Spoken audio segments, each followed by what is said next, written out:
Hello everyone, welcome to my channel.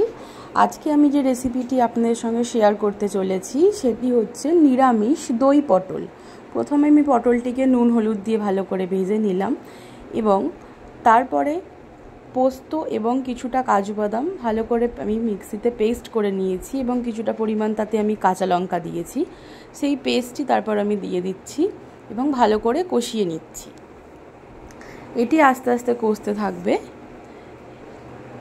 এরপর এর মধ্যে আমি দিলাম একটু নুন এবং নিজেদের স্বাদ মতো একটু চিনি দিয়ে এটাকে আর একটু ভালো করে কষাচ্ছি।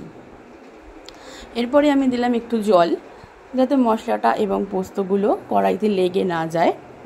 তারপরে আমি এটাকে ভালো করে নাড়তে থাকছি।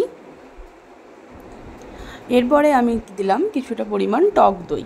টক দইটিকেও আমি মিক্সিতে ভালো করে পেস্ট করে নিয়েছি যাতে এটি সহজেই ব্লেন্ড হয়ে যায়। এরপর এটিকে দিয়েও ভালো করে নাড়ছি। অবশ্যই এটাকে একটু মিডিয়াম টু লো ফ্লেমে এটিকে কষাতে হবে, নাহলে দইটা ফেটে যাওয়ার একটা চান্স থাকবে। এরপর এটিতে আমি ভালো করে কষানোর পর অল্প পরিমাণ জল দিলাম এবং সেটাকে হালকা গ্রেভি রাখছি। এরপর এটাকে আমি সুন্দর করে বাটিতে সার্ভ করে নিচ্ছি এবং এটি তারপর আমি অবশ্যই সার্ভ করব গরম গরম ভাতের সাথে।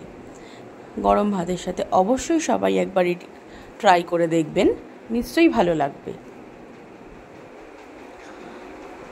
এবং আমার এই ভিডিওটি যেখান থেকে দেখছেন অবশ্যই চ্যানেলটিকে সাবস্ক্রাইব করে দেবেন, আর ভিডিও ভালো লাগলে অবশ্যই লাইক, কমেন্ট অ্যান্ড শেয়ার করবেন।